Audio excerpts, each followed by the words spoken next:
Começa agora o programa Bem Viver, uma prosa sobre saúde, bem-estar, comida e agroecologia. Produção Rádio Brasil de Fato.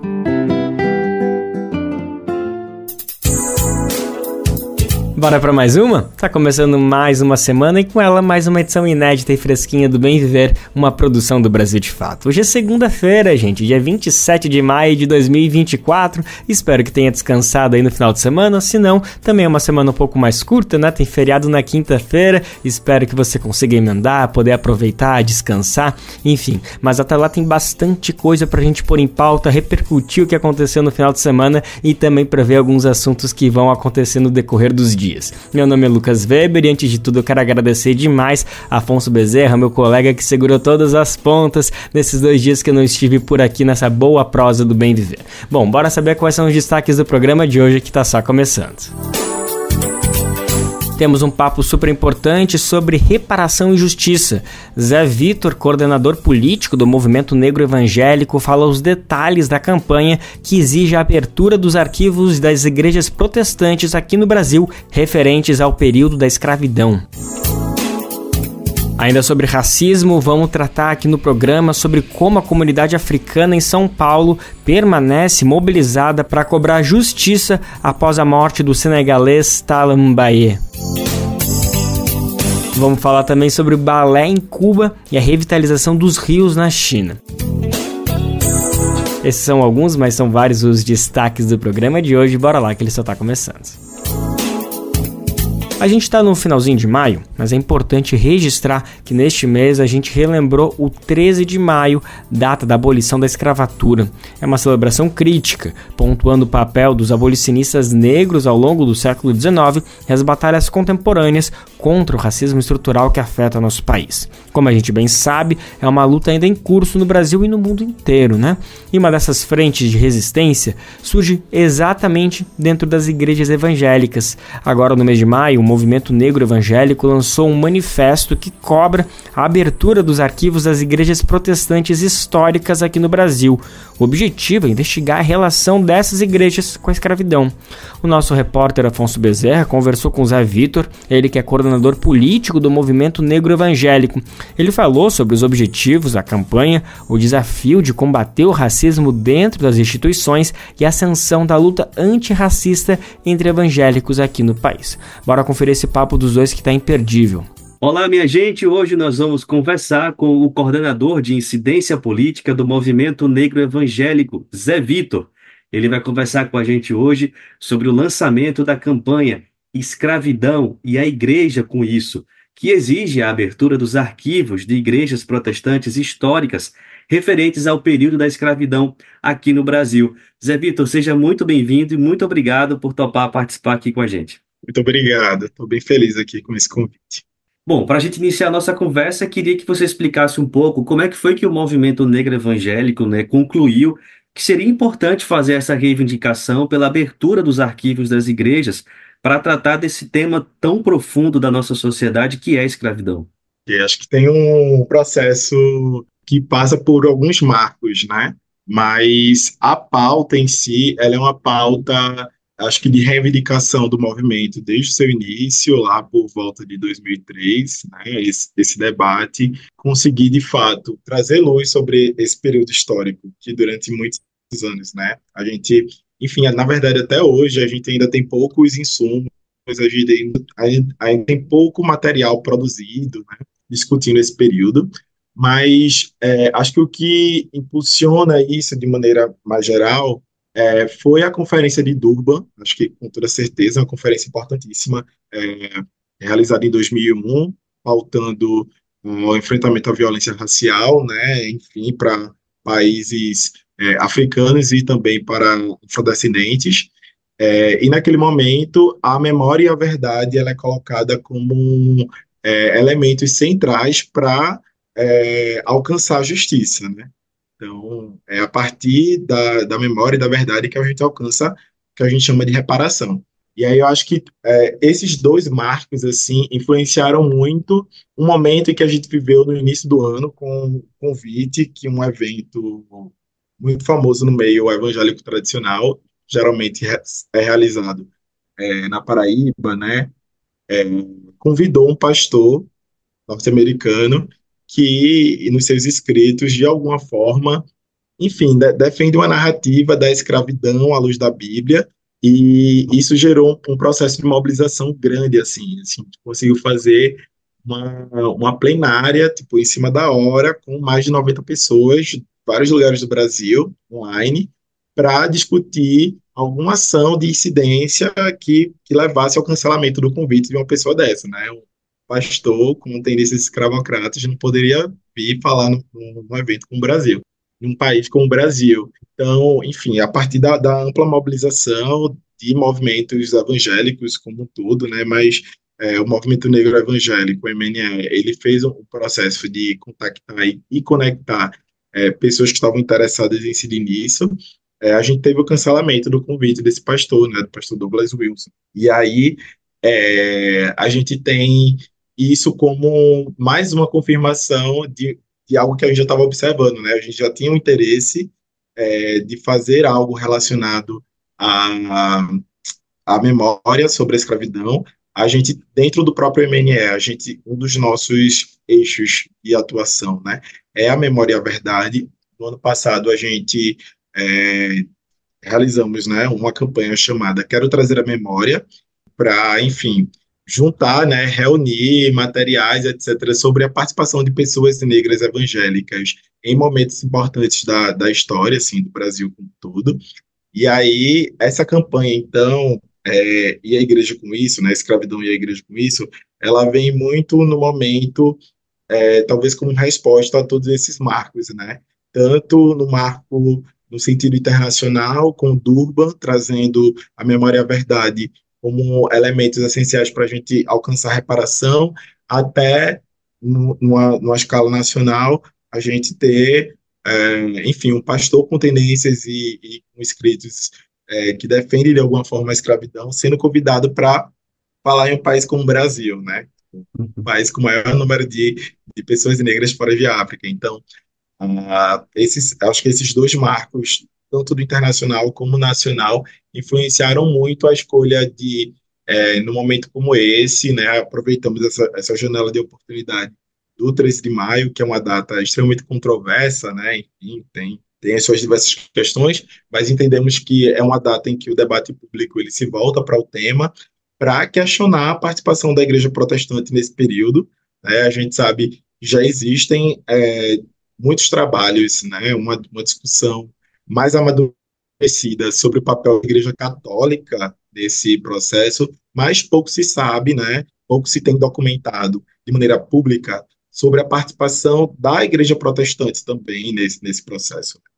Quanto à Igreja Protestante, pouco se sabe, né, a gente tem poucos estudos, poucos materiais públicos disponíveis, e assim, haviam igrejas evangélicas, né, igrejas de tradição protestante aqui, como batistas, presbiterianos, anglicanos, etc. Então, já existem cartas e alguns documentos históricos que falam sobre membros dessas igrejas e como eles não apenas conviveram com essa violência, né, com essa brutalidade, como também mantinham, né, escravos. E a gente precisa, enfim, falar sobre isso, porque não é como se, após 13 de maio, as dinâmicas houvessem se alterado, e, enfim, a gente sabe que, apesar da igreja evangélica brasileira hoje, ela ser majoritariamente negra, né, a gente tem ainda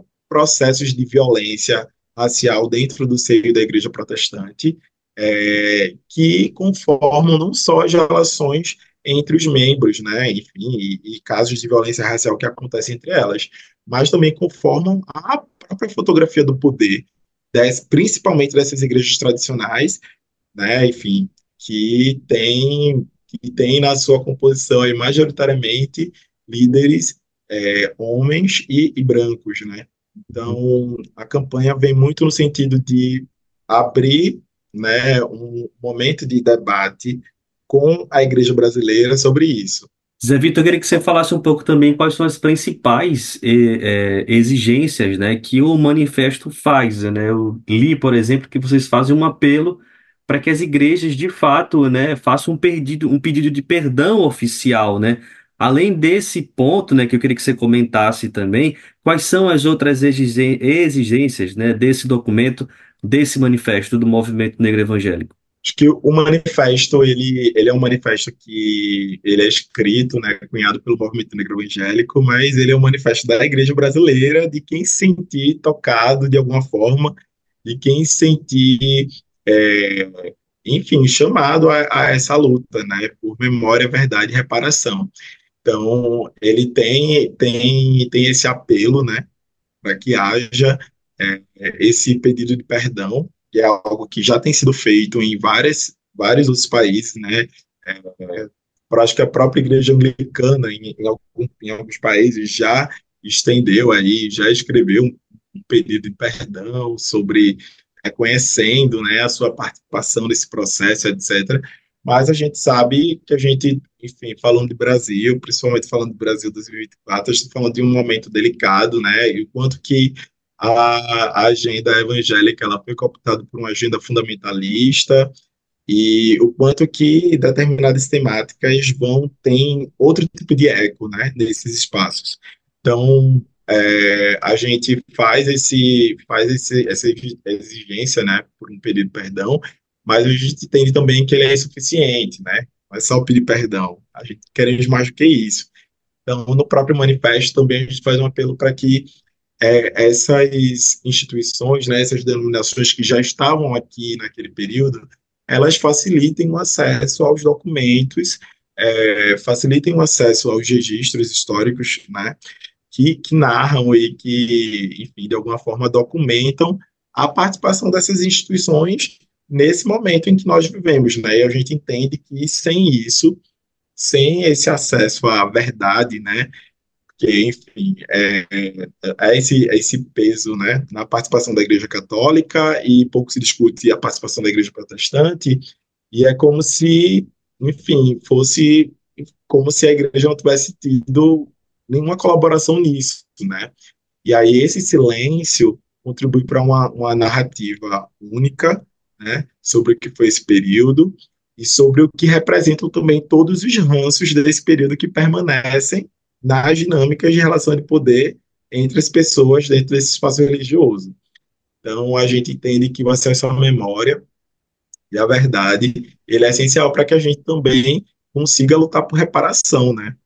Enfim, é isso, a gente busca isso, não só do Estado brasileiro, mas também das instituições que colaboraram, né, com esse processo, assim, foram coniventes com isso. Que é um tema que está muito urgente, né, que está emergindo na sociedade.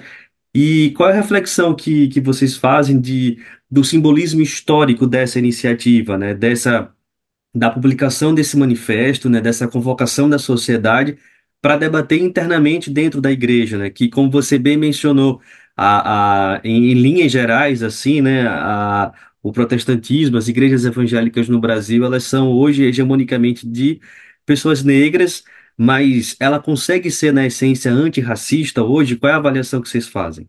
Enfim, eu acho que há um simbolismo, né? Eu acho que essa campanha ela é um primeiro esforço, assim, ela é uma iniciativa de pautar esse debate dentro da igreja evangélica brasileira. E acho que pautar isso com capilaridade, né? A gente está fazendo um trabalho de mobilizar pessoas de norte a sul do país.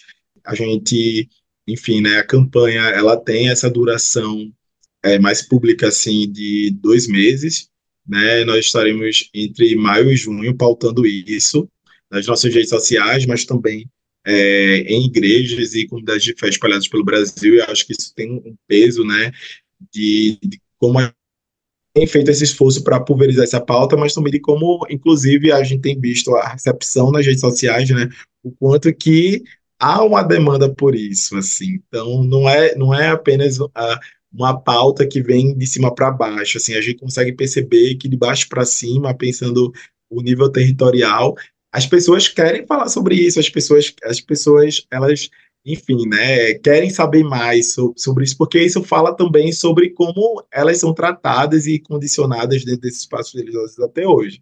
Então, assim, há um simbolismo, mas a gente entende também que ainda é um processo incipiente, né? São estruturas, são instituições que elas se organizam dessa forma no Brasil, aqui, como a gente está falando, né? Desde antes da própria, abre aspas, abolição da escravidão. Então, a gente tem também que vai ser um processo muito desafiador, né? Para além desse trabalho mais de mobilização, redes sociais e tal, e atividades em igreja, a gente também estamos nos organizando para iniciar diálogos, né, diretamente com as convenções e com essas grandes denominações. Então, é isso, né? É apenas o início, assim. Acho que a campanha ela dá o start e ela, talvez o principal objetivo dela seja startar um debate público dentro da igreja sobre o tema, né? Sobre essa ferida ignorada. Então, a campanha tem muito esse objetivo de trazer luz assim sobre esse grande problema, esse grande elefante amarelo radioativo dançando na sala, em que todo mundo vê, todo mundo sabe que existiu, ou quer dizer, né? Nem todo mundo sabe que existiu, então por isso nós estamos pautando assim com tanta avidez, mas assim, que as pessoas ignoram, né?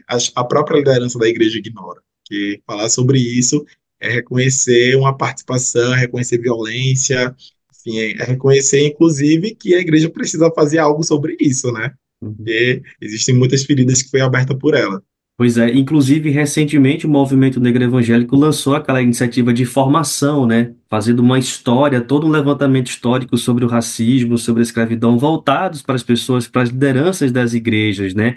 Então isso está combinado também com essa iniciativa de vocês de cunho pedagógico mesmo, de formação, né? Isso, isso. A gente tem essa estratégia, a gente trabalha, enfim, né, a partir de, primeiro, também desse lugar de estratégias pedagógicas, então a gente iniciou recentemente a Escola de Justiça Racial, que é esse espaço, essa plataforma de formação de lideranças evangélicas, onde a gente discute, enfim, não só a questão racial ligada necessariamente à igreja, mas a gente discute também, enfim, toda a história do movimento negro, conceitos relacionados a relações raciais, que a ideia é formar de maneira integral as pessoas, né? Enfim, a gente sabe que há uma dificuldade também de acessar esse tipo de conhecimento. Eu cresci dentro da igreja evangélica e eu, por exemplo, nunca ouvi sobre nenhuma dessas temáticas lá dentro, né? Então, a gente tem construído também esses espaços de formação, mas também a gente tem construído espaços de incidência, né? Que é a área que eu coordeno dentro do MNE, e tem esse objetivo de fazer incidência não só dentro das igrejas evangélicas, como a campanha que a gente está desenvolvendo agora, né, e a igreja com isso, mas também fazer incidência para dentro do Estado, né, enfim. Então, a gente tem atuado fazendo também muita incidência política, muita advocacy em determinadas pautas, no governo federal e a nível municipal, a depender do núcleo, né? A gente tem Uhum. 11 núcleos espalhados pelo Brasil. Pois é. Zé, deixa eu voltar um pouco para o objetivo da campanha, né, especificamente, e vocês divulgaram aqui que ela vai culminar com uma semana nacional, né, que vai discutir a igreja, a memória e a escravidão entre os dias 28 e 30 de junho. Como vai ser essa semana? O que é que vocês estão prevendo para esse período? Então, a gente, enfim, está disponível no nosso Instagram, lá na bio do Instagram do movimento, um link. Nós demos início a uma convocatória, na verdade. Então, a gente tem algumas agendas que ainda estão sendo amarradas internamente da campanha, que vão ser realizadas pelo próprio MNE, mas no início do ano, quando a gente fez aquela plenária de pessoas interessadas em incidir para derrubar o convite do pastor com tendências escravocratas que vinha para o Brasil, a gente percebeu que havia também uma demanda de pessoas que não eram necessariamente do movimento de se engajar e de falar da pauta, né? A gente, é uma plenária de 2 horas e as pessoas estavam nesse calor de querer realizar alguma atividade, realizar, enfim, de propor coisas sobre o tema para realizar na sua comunidade de fé, na sua igreja, enfim. Então, a gente entendeu também que dentro da campanha a gente queria que houvesse um espaço para que essas pessoas que não são necessariamente do movimento também pudessem realizar ações, atividades no escopo da campanha.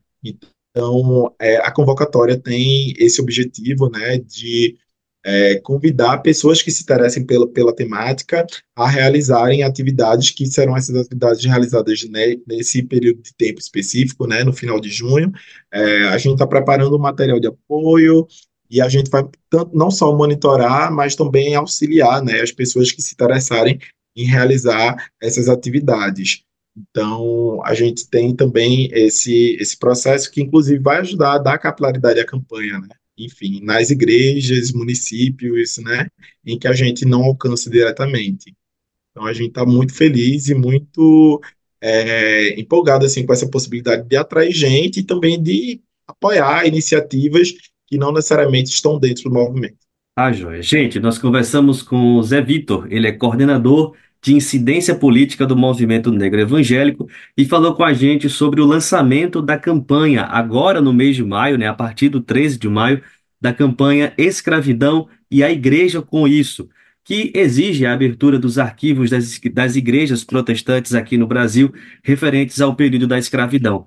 Zé, muito obrigado por você ter participado aqui com a gente, boa sorte na campanha e até a próxima. Muito obrigado pelo convite. Enfim, convido a todos a irem no Instagram do MNE Brasil, enfim, e acompanhando as atividades que a gente vai estar postando, material, conteúdo. Quem quiser também receber material, é só se inscrever no link da convocatória que a gente colocou lá.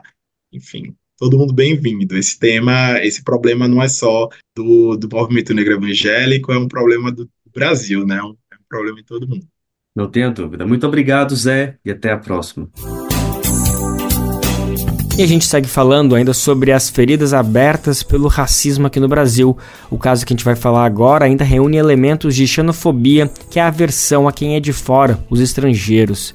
A comunidade africana em São Paulo permanece mobilizada, cobrando justiça e celeridade nas investigações sobre a morte do senegalês Talla Mbaye. Ele foi morto há cerca de um mês após uma ação policial.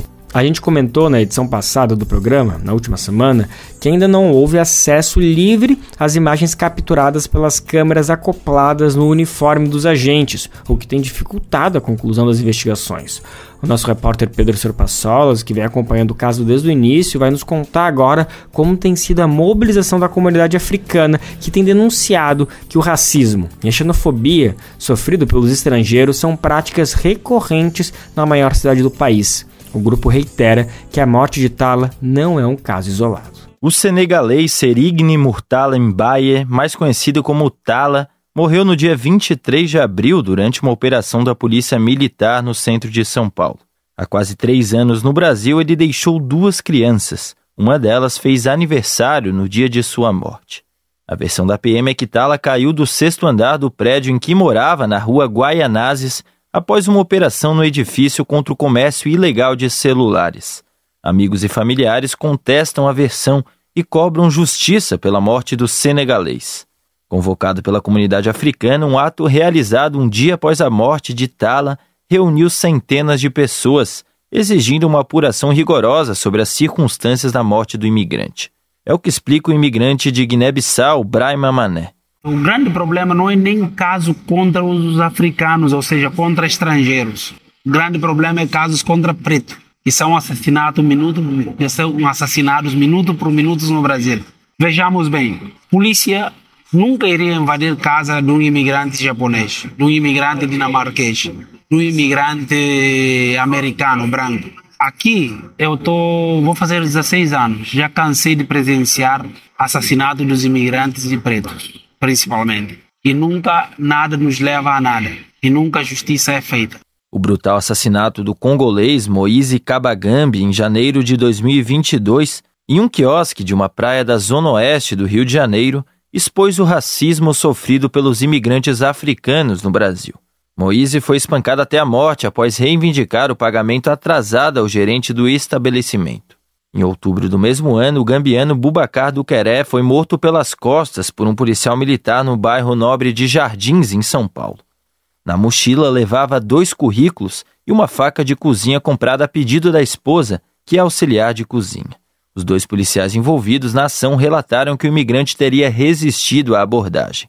A imigrante gambiana Mariana Bá conta sobre os últimos casos de violência contra imigrantes no país. Essas coisas, infelizmente, só chegaram ao público a partir da morte de Moise. E o ano passado também um gambiano que também foi morto pela violência policial. Um pai de família que estava deprimido em casa por falta de emprego. E ele saía para se distrair, levava uma mochila na costa. E ele foi assassinado com tiro na costa. Ou seja, por exatamente a mesma excusa, ele não parou. Então, não dá nem para entender se ele ouviu o chamado da polícia. E como a gente fala, a polícia tem força suficiente para imobilizar, para tirar em um lugar, para não tirar a vida. A abordagem já é muito desumana. A gente é constantemente tratado como cor de ameaça e bandidos. Independente do que fazemos. Somos artistas. Eu sou atriz em cinema, em outros trabalhos. Mas o nosso lugar é de servidão, a nossa humanidade é questionada o tempo todo e isso é muito indignante como para qualquer ativista.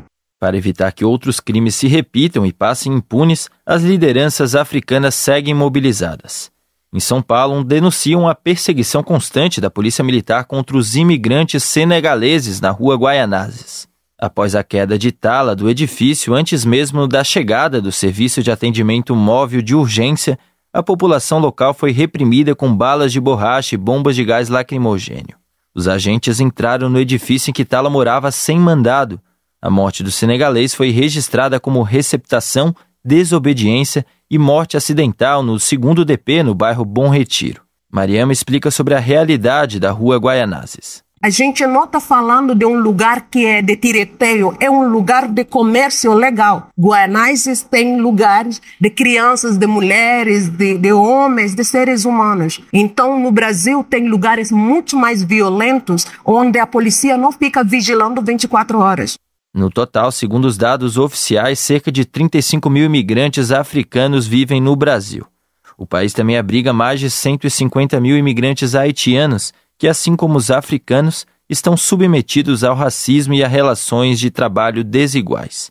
A atriz congolesa Prudence Kalambai fala sobre a situação da população migrante no país. Eu tenho orgulho dessa pele que eu tenho. Se minha luta hoje, que eu luto como ativista, defendendo pela pauta migratória, as pessoas podem dizer por quê? Porque você sempre se posiciona para o lado africano, porque a gente não tem muita voz.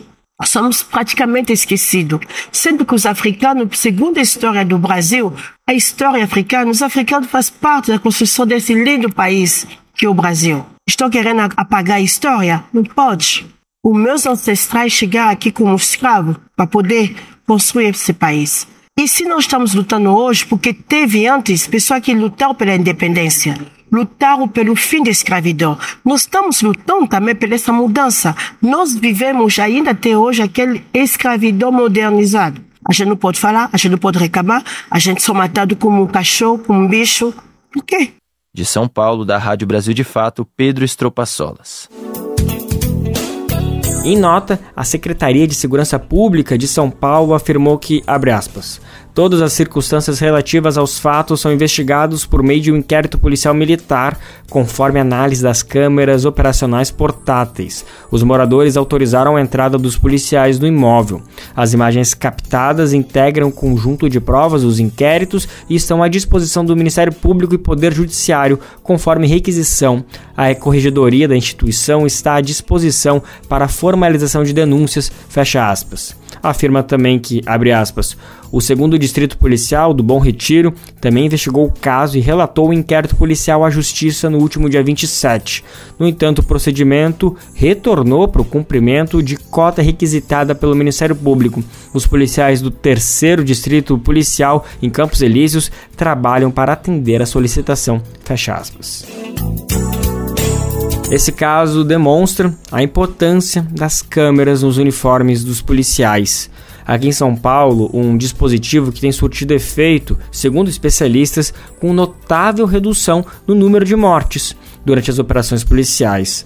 Mas o governo de Tarcísio de Freitas aprovou um edital na semana passada, veja bem, para comprar 12 mil novas câmeras e, segundo o documento, elas precisariam ser acionadas pelo próprio agente ou remotamente pela central. Hoje elas gravam ininterruptamente o turno dos agentes. Daniel Helder, que é especialista do Núcleo de Estudos da Violência da USP, foi ouvido pelo Programa Central do Brasil, uma parceria do Brasil de Fato com a TVT. A edição foi na última sexta-feira e ele falou sobre as principais preocupações com essa mudança no uso da câmera pelos policiais. Vamos conferir a fala dele. Tem várias preocupações, na verdade. A nota toca em 5 grandes temas, né? Aqui eu posso destacar alguns. Um que você já falou, que é o problema do fim da gravação ininterrupta. E aí eu digo isso não como uma opinião própria, mas baseado nos estudos que a gente tem visto sendo publicados no Brasil e fora do Brasil. Existe uma convergência do diagnóstico de que as câmeras, o principal desafio das câmeras é fazer com que os policiais usem as câmeras, que os policiais gravem as suas interações. Então existem no mundo diferentes protocolos de operação. Alguns lugares têm gravação ininterrupta, outros lugares têm gravação obrigatória, outros lugares têm gravação voluntária. Quanto menos assertivo for o protocolo, menos os policiais gravam as suas interações com a população. E menor também é o efeito sobre a redução do uso da força, sobre a produção de evidências que podem ser usadas depois no sistema de justiça criminal, e sobre a transparência da polícia de uma forma geral. Então, o que o governador e o secretário estão fazendo com essa mudança do protocolo, que vai reger o novo edital, é dando um passo atrás no principal ganho que a política de câmaras corporais trazia para São Paulo, que era maior transparência sobre a ação policial. Programa Bem Viver, sua edição diária sobre saúde, bem-estar, comida e agroecologia. Bom, bora lembrar um recadinho super importante. Sabia que dá para retransmitir o nosso programa de graça aí na sua rádio, na sua iniciativa comunitária, regional? Vai ser uma alegria saber que o Bem Viver está chegando nesse cantinho do país. Bom, se você tem disponibilidade, interesse de se somar a essas 378 emissoras que recebem nosso programa todo dia, se liga que o passo a passo é bem fácil. É só em radiobrasildefato.com.br e lá você clica em como ser uma rádio parceira, que tem o caminho tutorial para você entrar junto com a gente nessa. Lembrando que nosso programa também fica salvo nas principais plataformas de podcast e você pode fazer download lá no nosso site. Corre lá, radiobrasildefato.com.br. Outra importante ação de combate ao racismo aqui no Brasil é a política de cotas. A lei completou 10 anos agora, em 2024, e como estava prevista na própria legislação, ela precisaria passar por uma revisão uma década depois de aprovada. E o Senado Federal aprovou na semana passada a prorrogação das cotas raciais para concursos. Quem conta mais detalhes é a repórter Priscila Mazenotti, da Rádio Agência Nacional. Cotas raciais para concursos públicos prorrogadas por mais 10 anos. É o que prevê a proposta aprovada pelo Senado. Além do prazo, a proposta amplia em 30% a reserva de vagas para pretos, pardos, indígenas e quilombolas. O texto vai agora para a Câmara, que precisa acelerar a votação. Isso porque a lei de cotas foi aprovada em 2014 com validade por 10 anos, ou seja, vence agora dia 9 de junho. Uma das preocupações é com relação à judicialização de editais em aberto, como o Concurso Nacional Unificado, que teve a prova remarcada para 18 de agosto. Apesar dos apelos e da tentativa da oposição de aprovar uma emenda prevendo a cota social e não a racial, o relator do projeto, o senador Paulo Paim, entendeu que, apesar do contexto racial, a proposta, na prática, trata de uma reparação social. Onde estão os negros e pardos nesse país, na sua ampla maioria? Nas pagafitas, nas comunidades mais pobres. Quando vocês ouvem que negros, uma bala perdida, você não vê que a ampla maioria são negros e negras. O princípio das cotas é o princípio do equilíbrio, atendendo os que mais precisam. Claro que ela é social. É social e racial. Se a maioria dos negros são pobres, ela tem um compromisso social e racial. Mas, no entendimento da oposição, essa proposta pode até representar um preconceito contra os brancos. É o que disse o senador Jorge Saif.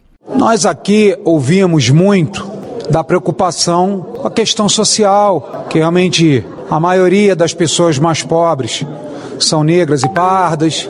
Mas, senhor presidente, não tem branco pobre, não?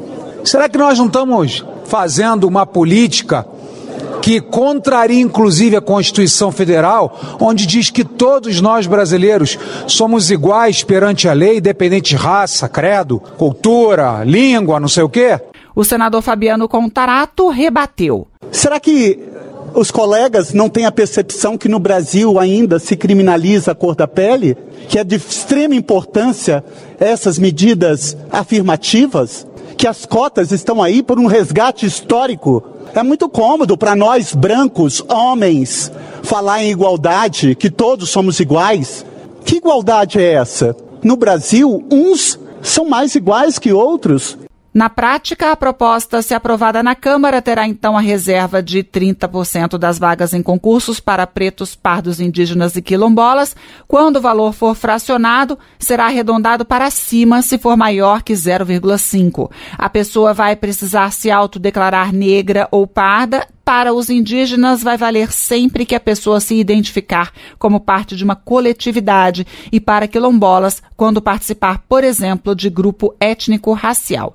Quem se inscrever pela cota também vai disputar na ampla concorrência, mas se for aprovado nesse tipo de vaga, sai da disputa pela cota. E se a autodeclaração for negada, o candidato ainda vai poder disputar as vagas gerais, desde que fique comprovada que não houve má-fé ou fraude. Aliás, se isso ficar comprovado depois, a nomeação poderá ser até anulada. Da Rádio Nacional em Brasília, Priscila Mazenotti. Agora vamos falar um pouquinho de economia. Um tema que repercutiu bastante na semana passada foi a famosa taxação das compras internacionais pela internet. Bom, que afeta diretamente o mercado das gigantes no setor, né? Quem nunca foi na Shopee, AliExpress, entre outras, a Shein. Enfim, acontece que o boom dessas gigantes afeta diretamente o varejo nacional, sim, o comércio de rua, seja das grandes cidades ou dos bairros, enfim, tá todo mundo preocupado com o que vai acontecer com essa decisão do governo federal. Sensíveis a essa questão, a gestão Lula resolveu estudar formas de equilibrar o tema e garantir justiça no mercado. O foco do governo, inclusive, era corrigir um drible que essas grandes empresas aplicavam na tributação brasileira, que eles usufruem da isenção garantida para o envio de produtos feitos por pessoas físicas. O tema esquentou, foi debatido semana passada, inclusive no Congresso Nacional, que envolveu o ministro da Fazenda, Fernando Haddad, e também o deputado Kim Kataguiri. Sobre esse tema, a Rádio Agência Nacional preparou uma cronologia sobre o debate para a gente entender melhor onde ele começou, por onde está seguindo, o que a gente pode esperar. Quem está de volta no programa para explicar para a gente, então, é Priscila Mazenotti. Taxação de compras internacionais abaixo de $50, as famosas comprinhas em sites da China. O assunto ganhou destaque nos últimos dias, depois que o fim da isenção do imposto de importação foi incluído no projeto que cria o Programa de Mobilidade Verde e Inovação, o MOVER.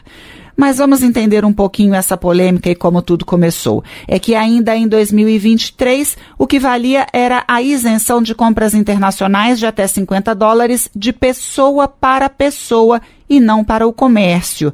E aí, as empresas meio que se passavam por pessoas físicas para enviar encomendas ao Brasil. Pacote por pacote, como se fossem presentes. É o que explica o economista e professor César Bergo. Existe um artifício que é criado, que na realidade, oficialmente, parece que é uma coisa de pessoa física para pessoa física, um presentinho, vamos dizer assim. Mas não é. Existe todo um mecanismo que foi montado que as coisas parecem ser de acordo com a lei, mas acaba na prática não sendo, em função não só do volume, mas, por exemplo, a mesma empresa da origem vende milhares de coisas para pessoas físicas aqui no Brasil e isso não seria permitido. O governo brasileiro, para barrar essa prática de burlar a legislação, criou então a remessa de conforme. Quem aderisse voluntariamente, caso da Shein, da Shopee e do AliExpress, ficava livre do imposto de importação, pagando apenas o ICMS de 17%. Agora, o Congresso pode acabar com essa isenção. E mesmo entre os parlamentares, o assunto não é consenso. Parte entende que o consumidor tem o direito de comprar de onde quiser. Parte alega que o comércio e a indústria nacionais estão sendo prejudicados com essa concorrência. O ministro da Fazenda, Fernando Haddad, chegou a bater boca com o deputado Kim Kataguiri na quarta-feira e o presidente Lula afirmou que a tendência é vetar o fim da isenção. O economista comenta. Em economia nós temos uma máxima que a gente fala que se tem alguém chorando, tem outro rindo, né? Porque se você tem, de um lado, essas pessoas que são prejudicadas, a indústria, o comércio, o país, De outro lado, você tem, de fato, as pessoas físicas que têm comprado produtos bem baratos. A lei é boa, a lei diz o seguinte: se você pegar um presentinho, vai ganhar, tudo bem, é isento, mas não é assim que está acontecendo, né? Você tem grandes varejistas aqui, grandes comércios, comprando nesses sites também e podendo vender mais barato que a loja do lado. Então, isso aí não é concorrência leal, é isso que acho que está sendo discutido. Não é nem questão tributária, simplesmente de ficar arrecadando, mas que tem uma justiça tributária. O projeto que trata do mover e da taxação das compras internacionais estava na pauta de votações da última quarta-feira na Câmara, mas a análise foi adiada por falta de acordo. O relator é o deputado Átila Lira. Com produção de Renato Lima, da Rádio Nacional em Brasília, Priscila Mazenotti. Se alimentar como um ato político e comida sem veneno? O Armazém do Campo reúne as duas coisas com a agricultura familiar orgânica e agroecológica dos assentamentos da reforma agrária. São várias lojas espalhadas pelo Brasil com produtos do Movimento Sem Terra, MST, além de atividades culturais, cafeteria e almoços coletivos. Encontre o Armazém do Campo mais próximo de você pelas redes sociais e venha. Traga sua família e amigos para conhecer um novo jeito de comer bem.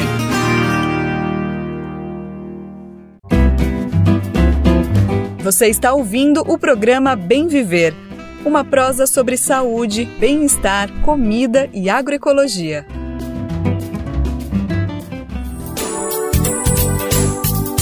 O caso do Rio Grande do Sul demonstrou da pior maneira que nós precisamos tratar com prioridade o tema das mudanças climáticas e os impactos dela na nossa vida. Tragédias como a que afeta o povo gaúcho não podem continuar sendo surpreendidas, acontecendo assim, como não esperava, não sabia, o que a gente pode fazer. As autoridades não podem mais falar esse tipo de discurso. E por isso é super importante descobrir e estudar iniciativas que estão rolando em outros lugares que podem sim ser reaplicadas no Brasil. Um caso interessante é da China, é sobre o rio Liangama, um exemplo de revitalização dos rios urbanos. A reportagem é de Mauro Ramos, nosso correspondente lá na China, e ele conta mais detalhes pra gente.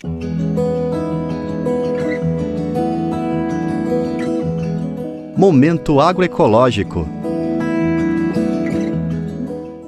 O rio Liangma, na capital chinesa, Pequim, passou por um processo de revitalização nas últimas décadas que permitiu desde o controle de inundações até a criação de espaços para interação, recreação e atividades físicas e culturais. No curso do rio, houve também investimento do governo no tratamento da poluição, com um sistema de captação das águas das chuvas e proibição da exploração do lençol freático. As obras conectaram bairros distintos, criando uma rota de 18 quilômetros. Meu nome é Ma Haitao, diretor de assuntos hídricos. O nosso foco principal está na gestão sistemática do rio Liangma, tanto acima como abaixo da superfície da água. É uma abordagem holística ambiental em ambas as margens. O objetivo era vincular o rio à cidade e, além disso, somos pioneiros na exploração de gestão fluvial, promovendo a interação entre o rio e a vida urbana. Isso por meio da integração de corpos d'água, da melhora da qualidade da água e da paisagem na região. Graças aos nossos esforços contínuos, ao longo de 3 anos, transformamos o que antes era um desconhecido rio Liangma num corpo de água, tornando-nos no principal exemplo da capital. Eu sou o Li Shengai, morador aposentado, e posso dizer que antes o rio Liangma estava bastante degradado. Com o desenvolvimento nos últimos anos, especialmente das políticas do presidente Xi Jinping, que tem a ver com a melhoria das condições de vida das pessoas, o Liangma foi gradualmente melhorado. No ano passado, os 2 lados do rio foram transformados em parque e o rio está muito bem organizado agora. Anteriormente, antes da regulamentação, não tínhamos parques nas 2 margens do rio e a água estava muito suja. A vida realmente mudou agora. A minha esposa e eu estamos aposentados. Agora, as nossas vidas são boas e ajudamos a cuidar de nossos netos. A China vem desenvolvendo cada vez mais políticas socioambientais. Desde 2009 está em vigor no país uma lei de avaliação de impacto ambiental que confere maior rigor às análises de possíveis consequências das atividades industriais e propõe medidas para prevenir e reduzi-las. As chamadas linhas vermelhas ecológicas vinham sendo discutidas desde 2011 e começaram a ser implementadas alguns anos depois, o que teve como resultado, por exemplo, o cancelamento da barragem inicial Nanhai no rio Yangtze, que representava uma ameaça à biodiversidade e à sobrevivência de diversas espécies raras de peixes. Em 2018, o conceito de civilização ecológica foi incluído na Constituição do país, colocando como prioridades o desenvolvimento de energias renováveis, a restauração e a preservação das paisagens da China. Sou Wan Ni, estudante da Universidade Chinesa de Geociências. Sou de Sichuan e vim para Pequim para estudar. Pequim costumava ter muita poluição atmosférica e pouco céu azul. Durante a minha estada aqui, sinto que a qualidade do ar em Pequim melhorou muito. Também tem a tempestade de areia na primavera. Mas com a proposta do presidente Xi Jinping do desenvolvimento sustentável, existem algumas medidas de governança em relação a isso. E agora as tempestades de areia e a poluição atmosférica não são tão graves quanto antes. Como estudante, consigo ver essas mudanças e desenvolvimentos de forma direta enquanto estudo aqui. Eu sou um instrutor de skate de Pequim e me chamo Wang Lin. E acho que a maior mudança nos últimos anos é que a cidade se tornou mais limpa do que antes. O ar, o meio ambiente e a infraestrutura estão muito melhores do que antes. Quando eu era criança, as estradas eram bastante sujas e ninguém cuidava delas. Agora está muito mais limpo, bem limpo, e o ar também está melhor do que antes. Naquela época, muitas vezes o céu estava cinza devido à poluição atmosférica, e agora não há tanta poluição. De Pequim para a Rádio Brasil de Fato, Mauro Ramos.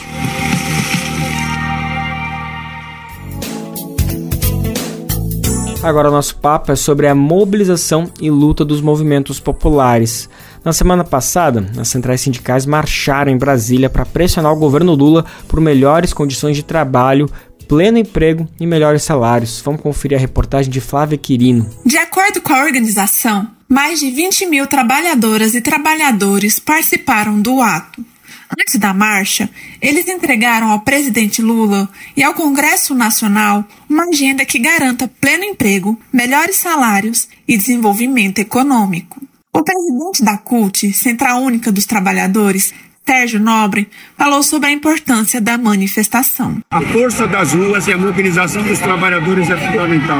Muito obrigado a cada companheiro e companheira que saiu dos seus estados, veio para Brasília, de todas as categorias, seja trabalhador da saúde, da educação, do campo, da cidade, hoje demonstrando que nós não vamos abrir mão dos nossos direitos e muito mais, vamos ampliar os nossos direitos na Câmara e no Senado. Entre as reivindicações da marcha estão a reconstrução do Rio Grande do Sul, a redução da jornada de trabalho, empregos decentes, igualdade salarial entre homens e mulheres e reforma agrária. Para o Nilza Almeida, secretária-geral da Intersindical, é importante entregar as propostas de reivindicações para o poder público. Que a gente tem ainda muitas demandas, que foram muitos anos de ataque aos direitos dos trabalhadores e das trabalhadoras. Por isso a gente organizou essa marcha para estar aqui apresentando de novo a pauta para os trabalhadores e trabalhadoras que vieram à marcha, a participar da atividade, e depois vai ser protocolado em todos os órgãos, para o Senado, para o Congresso, para o STF, já que a vida dos trabalhadores, a vida legal, política e institucional passa pelos poderes, Presidência da República, Senado, Congresso Nacional e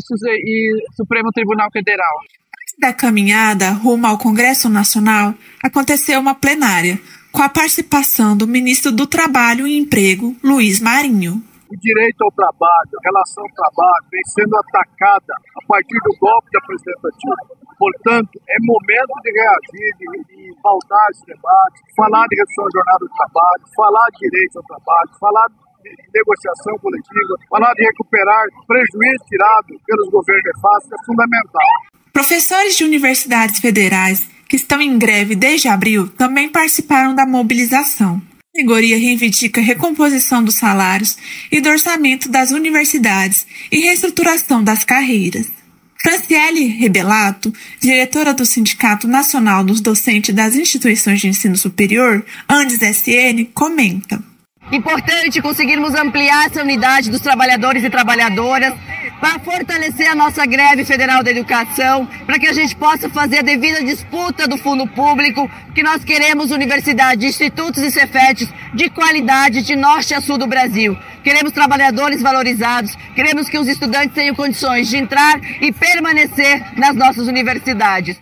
A marcha também reuniu movimentos populares de todo o país. O dirigente nacional do movimento dos atingidos por barragens, Yuri Paulino, comentou sobre a importância da manifestação. A gente avalia extremamente importante pelo fato de representar uma unidade dos trabalhadores e retomar um processo de avanço na mobilização coletiva do povo brasileiro, dos trabalhadores brasileiros, para que a gente possa pressionar o governo para que avance na pauta dos trabalhadores aqui apresentadas. Ontem nós tivemos o Grito pela Terra Brasil, os companheiros da CONTAG, hoje a Marcha dos Trabalhadores, e é um indicativo importante de uma crescente processo de mobilização de nós que apoiamos o governo Lula, mas queremos que o governo avance nas pautas que são importantes para a classe trabalhadora. De Brasília, para a Rádio Brasil de Fato, Flávia Quirino.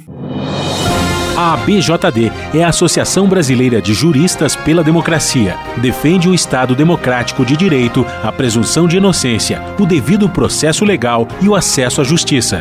A ABJD é a única organização do Brasil que reúne todas as categorias de juristas. Do estudante à juíza, da servidora do sistema de justiça ao defensor público. Juristas democráticos são essenciais para evitar retrocessos e avançar nos direitos e garantias. Faça parte da ABJD. Entre no site e associe-se a abjd.org.br.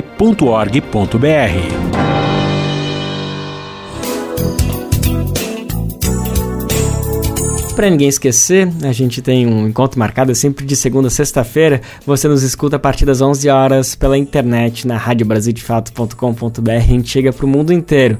E aqui em São Paulo a gente conta com a parceria da RBA, a Rádio Brasil Atual 98,9 FM, nossa grande parceira, que transmite nosso programa sempre a partir da 1 da tarde. E para o mundo inteiro a gente chega pela internet. Você também pode ouvir a hora que você quiser, seja no nosso site, que a gente deixa lá o programa salvo bonitinho para você ouvir, ou também nas plataformas de podcast. A gente segue falando sobre as condições da classe trabalhadora no Brasil. Não é de hoje que nós, aqui no Bem Viver, noticiamos como os trabalhadores e trabalhadoras por aplicativo enfrentam um grave cenário de precarização. E uma pesquisa recente do IPEA confirma essa informação. Nos últimos 10 anos, segundo o estudo, o nível de precarização desse tipo de trabalho aumentou, com jornadas de trabalho mais longas, dificuldade para fazer a contribuição previdenciária e, o mais preocupante, a queda na renda. Vamos saber mais sobre essa análise? A reportagem é de Fabiana Sampaio, da Rádio Agência Nacional. A precarização do trabalho para motoristas de aplicativo aumentou nos últimos 10 anos. As jornadas de trabalho ficaram mais longas, houve redução da contribuição previdenciária e forte queda da renda. É o que revela estudo do IPEA, Instituto de Pesquisa Econômica Aplicada, divulgado nesta quarta-feira, que tem como base dados da pesquisa PNAD contínua do IBGE. O estudo mostra que o rendimento médio desses trabalhadores caiu de R$ 3.100 entre 2012 e 2015 para R$ 2.400 em 2022. O número de motoristas autônomos no setor de transporte de passageiros, não incluídos os mototaxistas, passou de cerca de 400 mil para 1 milhão no mesmo período. Segundo o pesquisador do IPEA, Sandro Sacchetti,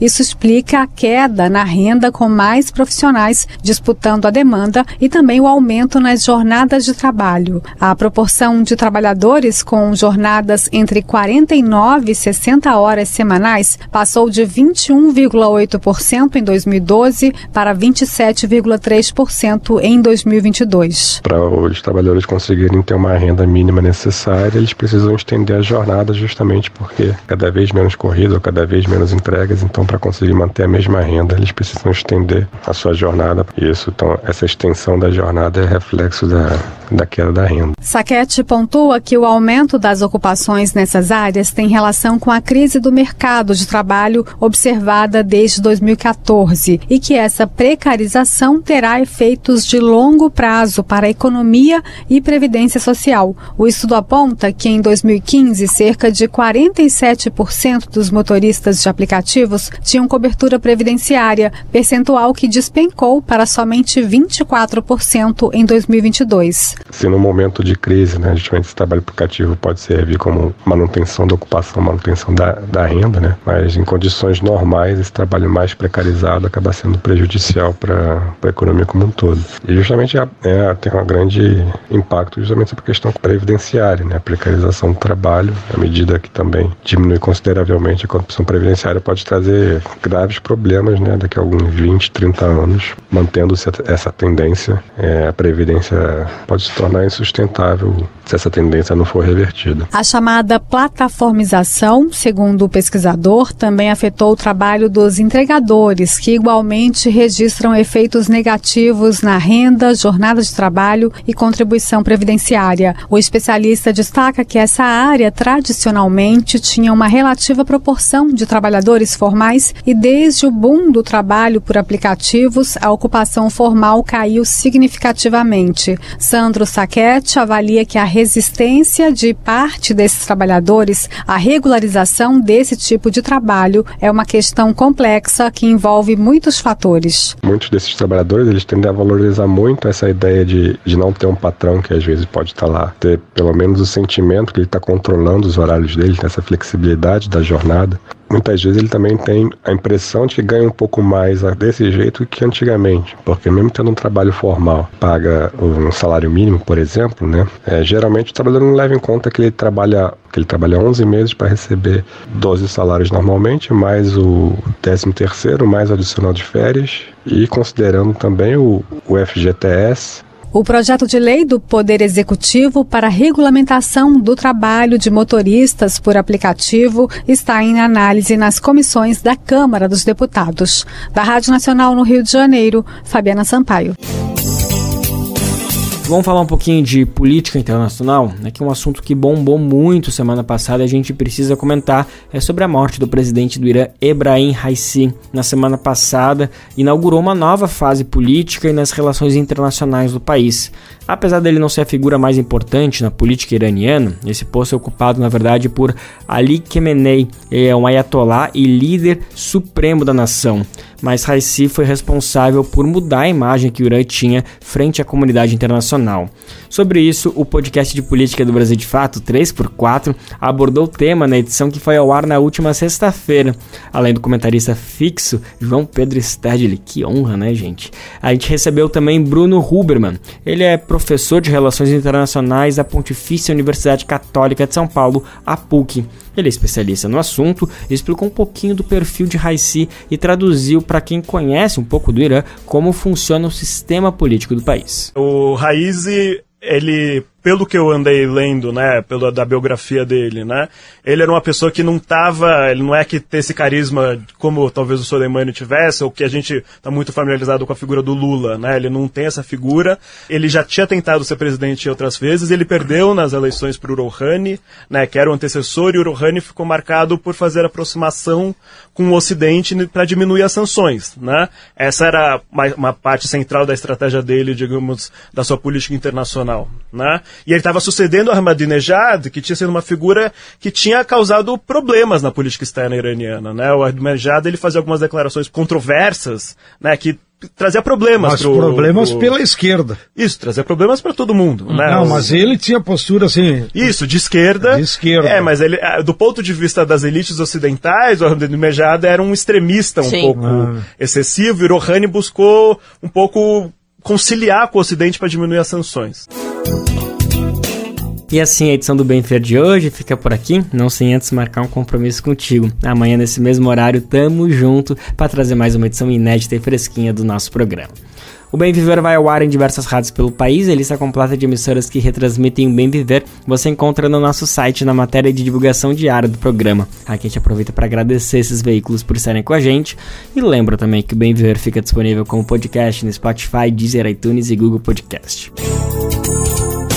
A apresentação deste programa foi de Lucas Weber, roteiro de Afonso Bezerra, edição e produção de Camila Guiar, Daniela Mir e Douglas Matos, trabalhos técnicos de Lua Gattinone, Edson Oliveira e André Paroche, coordenação de Rádio e TV Moniz e Ravena, diretora de programa de áudio Camila Salmásio, direção executiva Nina Fidelis, apoio toda a equipe de jornalismo do Brasil de Fato. Até amanhã, gente. Tchau, tchau.